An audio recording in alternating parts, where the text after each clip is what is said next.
GYEON PPF Renew. It's a safe cleanser for glossy PPF. It will restore your PPF.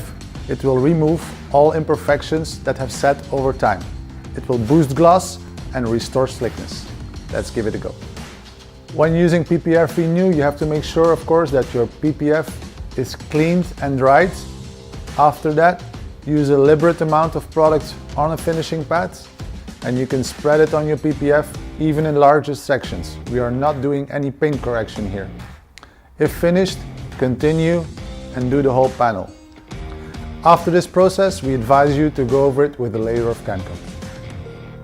Some advice I can give you on PPF Renew when you use it on a finishing pad is to prime your pad first.